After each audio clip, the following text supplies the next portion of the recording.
오늘 아침 뉴스에 맥을 짚어드리는 시간 뉴스연구소, 오늘도 두 분의 연구위원 함께합니다. 경향신문 박순봉 기자 그리고 김준일 시사평론가, 어서 오십시오. 안녕하세요. 예, 첫 뉴스 어디로 갈까요? 2조 심판이 민생. 어제 공식 선거운동 첫날이었는데 이제 국민의힘에서 정권 안정론 대신 2조 심판론을 들고 나왔습니다. 네, 어제 선거운동 첫날이고 한동훈 위원장이 꺼내든 슬로건인데요. 한동훈 위원장 어제 그야말로 총력전을 벌였습니다. 네. 말씀해주신 그 슬로건을 가지고 어제 다닌 곳만 12곳이에요. 어제 0시에 그 송파구 가락시장 갔던 건 어제 아침에 전해드렸고, 네. 이어서 마포, 신천, 용산 이런 서울하고 수도권 지역을 총 12곳을 돌았습니다. 주요 메시지가 방금 말씀드린 대로 2조 심판론이었는데, 이제 2조라는 건 이재명 대표하고 조국 혁신당 대표 두 사람을 얘기를 하는 거고, 네. 두 야당 대표를 심판해야 된다라는 건 즉 야당 심판론을 얘기를 하는 겁니다. 그 표현을 좀 전해드리면, 이재명 대표하고 조국 대표에 대해서 범죄자다 이렇게 표현을 했는데, 범죄 연대 세력을 심판하겠다, 그리고 범죄자들을 치워버리겠다 이런 표현을 썼고요. 네. 그다음에 또 인상적이었던 건 3년은 너무 길다 이런 표현이 또 썼는데, 두 사람의 유죄 판결이 확정돼서 감옥에 가기까지 3년은 너무 길다 이렇게 얘기를 했거든요. 네. 이거는 이제 조국 대표가 많이 쓰는 그 조국 혁신당의 슬로건이죠. 3년은 너무 길다. 이게 정권 조기 종신론을 얘기를 하는 건데, 일종의 미러링이라고 할까요? 이제 똑같이 인용해가지고 받아치는 그런 그림이었습니다. 네. 그리고 민생하고도 이걸 연결을 했는데, 2조를 심판해야 된다. 그건 네거티브가 아니라 민생이다. 그러니까 사적 복수를 하기 위해 정치하는 게 그게 정치냐 이런 비판을 하기도 했습니다. 네. 이렇게 2조 심판론을 내세우는 과정에서 한동훈 위원장이 좀 거친 표현도 나왔거든요. 이제 서대문구 유세하는 과정에서 나왔는데, 이 발언 한번 직접 준비된 걸 들어보시죠. 어제 이제 한동훈 비대위원장의 발언이 나오면서 그 전에 이재명 대표의 이 거친 표현들도 같이 비교가 많이 됐어요. 저희가 같이 한번 준비해봤습니다. 국가나 정부라고 하는 것이 든든한 아버지, 포근한 어머니 같은 것이어야 되거든요. 그런데 지금은 의붓 아버지 같아요. 의붓 아버지 같아요. 매만 때리고 사랑은 없고 계모 같아요. 파치 엄마 같아요. 파치 엄마. 여러분, 정치는 굉장히 중요합니다. 여러분의 삶을 모두 바꿀 수 있기 때문이죠. 정치를 개같이 하는 사람이 문제인 거지, 정치 자체에는 죄가 없습니다. 저는 그렇기 때문에 정치를 하러 나왔습니다. 예. 이게 이제 12일 남았잖아요. 네. 총선까지 12일 남고 이렇게 되니까 각 당의 선거전이 치열해지고 뜨거워지고 이러면서 각 대표들의 말도 거칠어지고 그런 거죠? 네. 지금 한동훈 위원장 같은 경우에는 사실은 이런 표현을 좀 평소에 좀 잘 안 쓰는 편이잖아요. 네. 그래서 특히 주목을 받았고요. 그다음에 또 하나 주목받았던 이유는 그제 선대위 회의, 그러니까 어제 그 전날인 거죠. 한동훈 위원장이 본인이 발언을 조심하라 이렇게 좀 지시를 내렸거든요. 몸이 뜨거워지고 말 실수하기 쉽다. 더 절제하고 국민 눈높이 맞는 언행을 해야 된다. 이렇게 얘기를 했는데, 이제 결과적으로 좀 거친 표현이 나오면서 이렇게 좀 주목을 받는 상황이 됐습니다. 네. 이재명 대표 같은 경우에는 사실은 최근에는 조금 발언을 줄이고 있어요. 저거 이제 계모 발언이 나온 게 이제 그때 나오고 나서 굉장히 비판들이 좀 많았거든요. 많았죠. 이게 왜냐면은 이제 재혼 가정을 좀 비하하는 그런 표현으로 읽힐 수가 있잖아요. 네. 그 다음에는 이제 기자들이 또 더 이제 집중해서 보고 있는데, 최근에는 조금 발언이 좀 줄어든 것 같아요. 거친 표현들이요. 자, 이런 상황들 지금 국민의힘의 상황 먼저 전해주셨는데 이 판세를 봤을 때 국민의힘이 민주당보다 지금 열세인 분위기다 이렇게 되니까 국민의힘이 이런저런 공약들도 많이 내고 있고 선거운동도 더 뜨겁게 하고 있고 이 분위기 먼저 전해주신 거예요. 네. 김준일 평론가 어떻게 보셨습니까? 일단 저 이제 거친 발언들. 그러니까 아까 박순봉 기자도 얘기했지만은 한동훈 위원장이 본인이 이제 말실수하면 안 된다. 몸이 뜨거워지냐. 그러니까 아드레날린 과다 분비죠. 저런 이제 연단에 계속 쓰고 지금 어제 10군데 돌아다녔거든요. 네네. 한동훈 위원장이. 그래서 가락시장부터 시작해가지고 이제 주요한 역들 돌아다니고 그랬는데, 이게 참 재밌는 게 민주당에서도 전에 후보들한테 비유 좀 쓰지 마라라고 했는데, 비유를 가장 많이 쓰는 게 지금 논란이 되는 게 이재명 대표고, 이거 한동훈 위원장도 이제 말 실수하지 마라, 국민의 눈높이 얘기했는데 이제 정치 개같이 이런 식으로 이제 좀 거친 말들이 나옵니다. 얼마나 이제 막판에 뜨거워지는지 네. 이런 거를 알 수가 있는 거고. 네.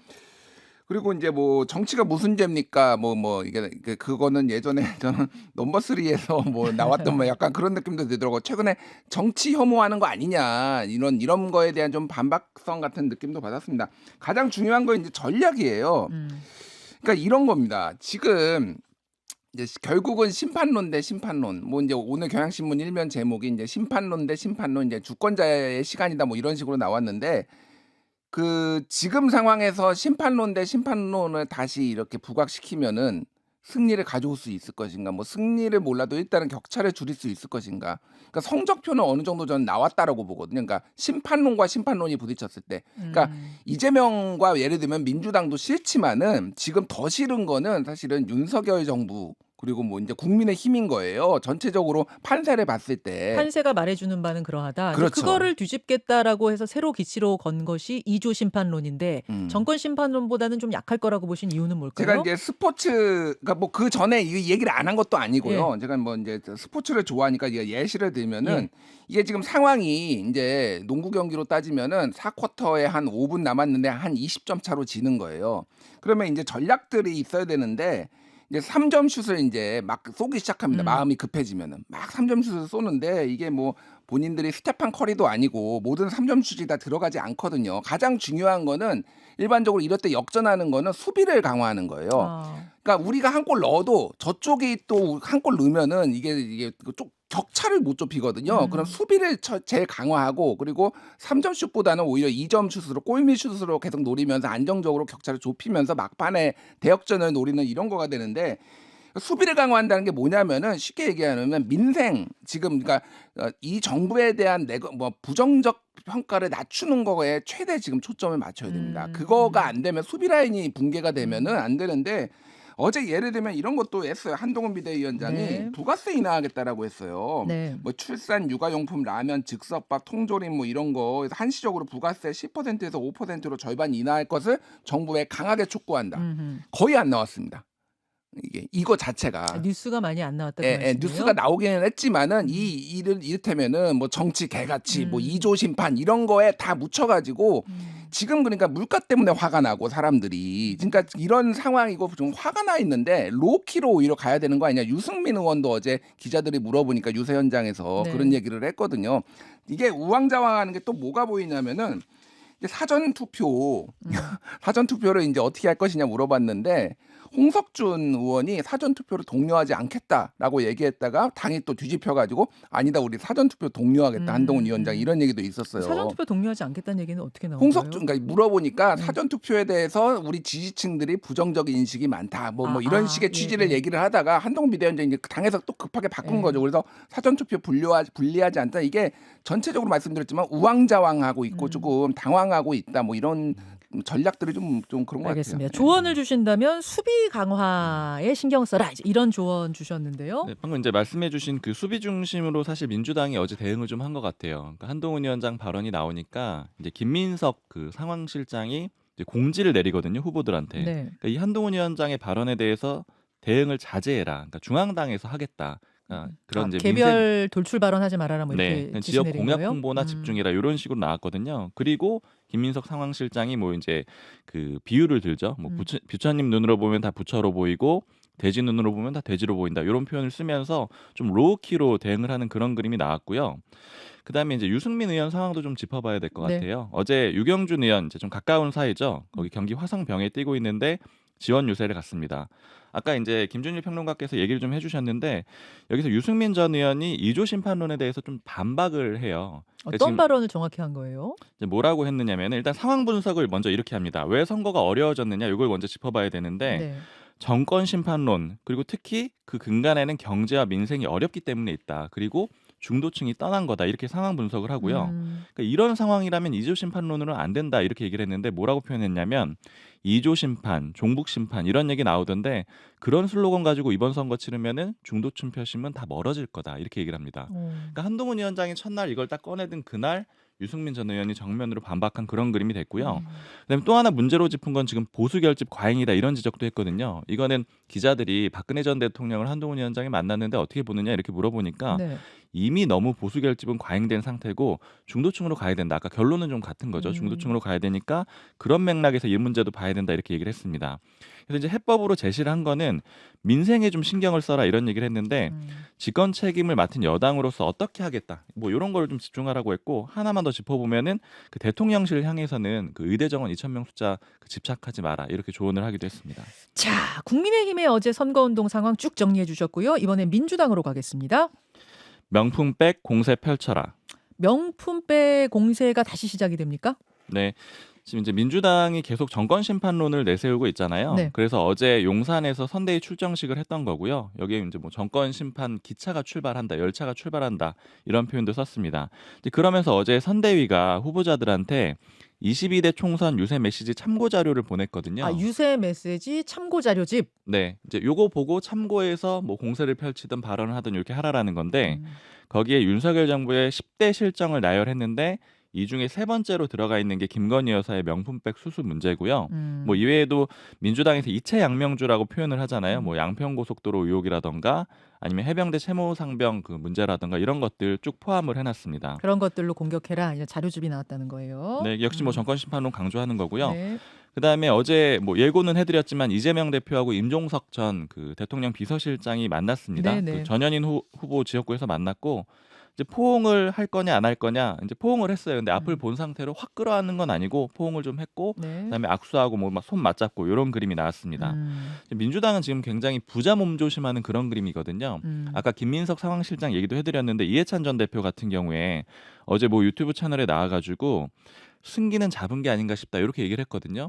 이제 그러다 보니까 언론사들이 해석을 뭐 이제 의석수를 뭐 과반 이상 뭐 잡았다라고 한 거 아니냐 이런 식의 해석이 나오니까 바로 당에서 공지가 나왔던 게 이해찬 전 대표한테 물어보니까 이거는 의석수를 얘기한 게 아니고 일당이 가능하겠다는 의미더라 이렇게 좀 해석을 해주는 공지가 나왔어요. 해석 공지가 나왔어요. 네, 그러니까 요거는 그 정도로 조심한다. 네, 그냥 조금 이기는 정도다 뭐 그런 정도라는 거고 이재명 대표도 어제 그 라이브를 했는데. 네. 거기서 야권이 우세하다는 거 음모론 아니냐? 뭐 이런 얘기도 하고 지금 낙관할 때 아니고 굉장히 어려운 상태다 이렇게 얘기를 했습니다. 자, 이런 와중에 이제 민주당 후보들과 관련된 문제들이 불거진 게 몇 개가 있었어요. 네, 지금 양문석 후보, 그 경기 안산갑 후보인데요. 네.